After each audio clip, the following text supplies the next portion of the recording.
Dalam nama Bapa dan Putra dan Roh Kudus. Amin. Shalom saudara-saudari. Selamat bertemu kembali melalui santapan firman Tuhan hari ini, Jumat Minggu Biasa ke-18. Injil renungan kita pada hari ini ialah Matius bab 16 ayat 24 hingga 28. Mari kita sama-sama dengarkan.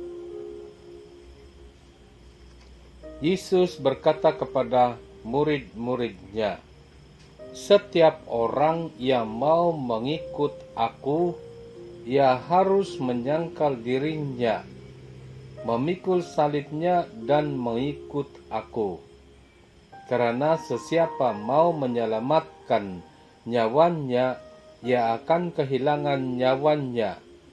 Tetapi sesiapa kehilangan nyawanya karena aku, ia akan memperolehnya. Apa gunanya seorang memperoleh seluruh dunia tetapi kehilangan nyawanya?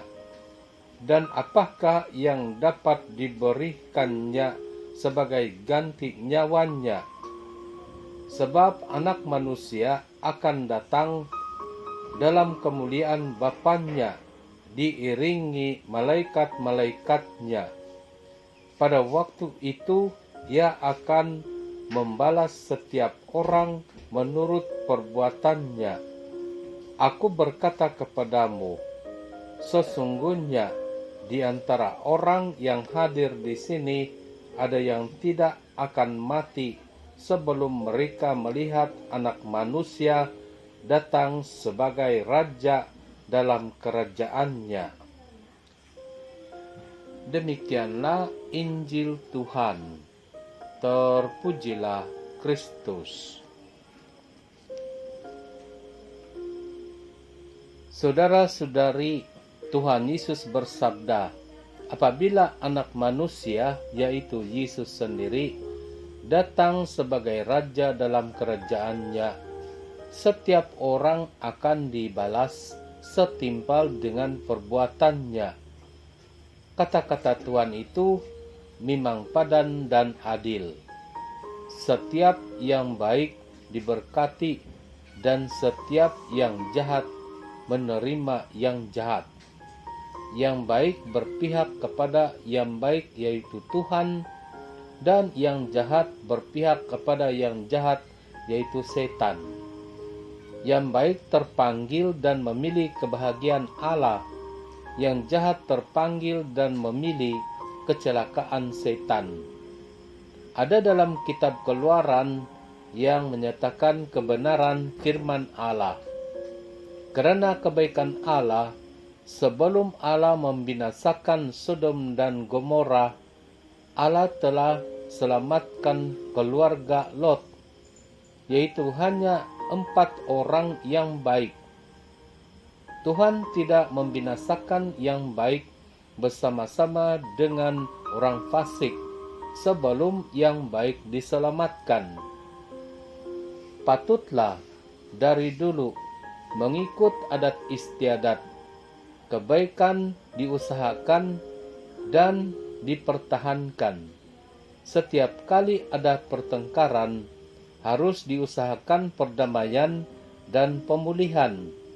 Setiap kali ada salah laku, harus ada pembetulan dan sogit.